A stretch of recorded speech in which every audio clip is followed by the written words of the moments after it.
যখন মানুষ মারা যায় একে যখন খাটলির উপরে চাপিয়ে দেওয়া হয় তখন মুর্দা ব্যক্তি যদি ঈমানদার হয় তো সে বলে আমাকে তাড়াতাড়ি নিয়ে চলো কবরে আমাকে রেখে এসো কে মসজিদের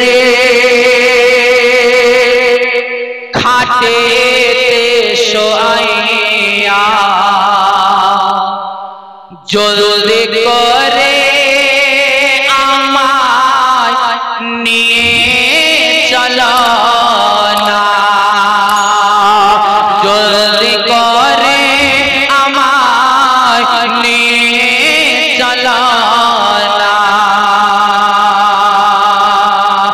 ভাই বেরাদার সকলে শোনো না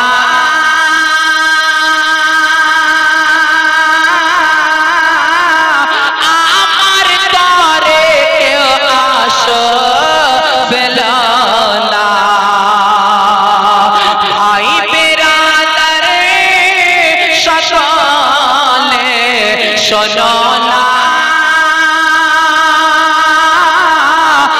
আমার ঘরে কেউ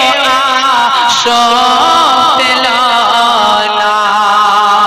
এ জায়গা জমি সবই জায়গা জমি দুনিয়ায়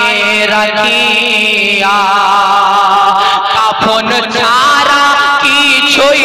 তো মসজিদের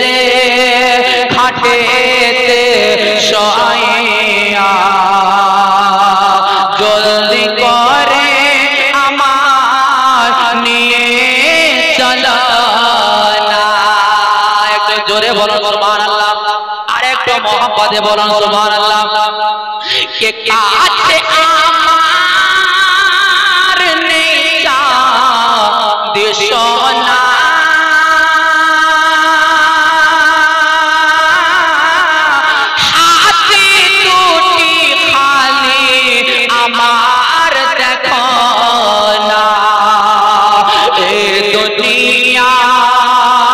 শুধু এক বাহানা এ দুনিয়া শুধু এক বাহানা কবরি তোমার আসল ঠিকানা মসজিদের খাটেতে শোয়াইয়া জলদি করে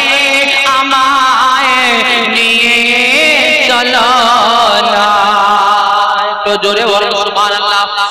যখন মানুষকে কবরে রেখে দেওয়া হয় তখন নবী মুস্তাফার চেহারাটা ওই মুর্দা ব্যক্তির চেহারার সামনে থাকবে নবীর চেহারা আর মুর্দা ব্যক্তির চেহারা একেবারে ফেস টু ফেস সামনাসামনি থাকবে এইজন্য এই ছন্দটা লিখেছে কে সামনে চেহারা নবী জির হবে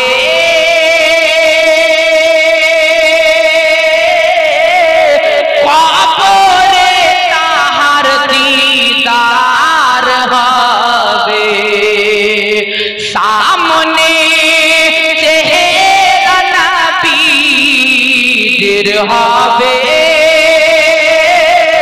কবর তাহার কবরে তাহার দিদার হবে সেদিন দৃশ্য কি হবে শোনো না সেদিন দৃশ্য কি হবে ভাবনা মুমিনের খুশির সীমা রবে না মসজিদের নারায়ে তাকবীর নারায়ে তাকবীর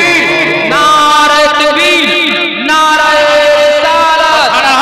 নারায়ে রিসালাত নারায়ে রিসালাত ইয়া রাসূলুল্লাহ লাগে আলা হযরত জিন্দাবাদ লাগে আলা হযরত জিন্দাবাদ ওলামায়ে আহলে সুন্নাহ জিন্দাবাদ ওলামায়ে আহলে সুন্নাহ জিন্দাবাদ হযরত আল্লামা মাওলানা মুআজ্জম হোসেন কলিমি জিন্দাবাদ নারায়ে তাকবীর আল্লাহ নারায়ে রিসালাত সবাইকে শুন সবাইকে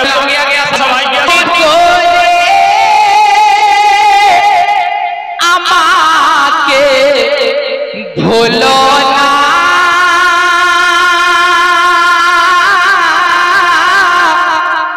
ছেলে মেয়ে সকলে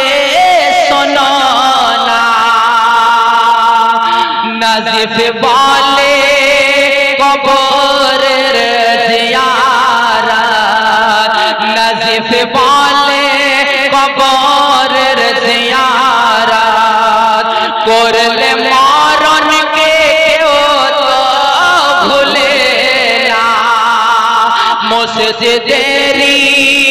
খাটেতে শোয়া জলদি করে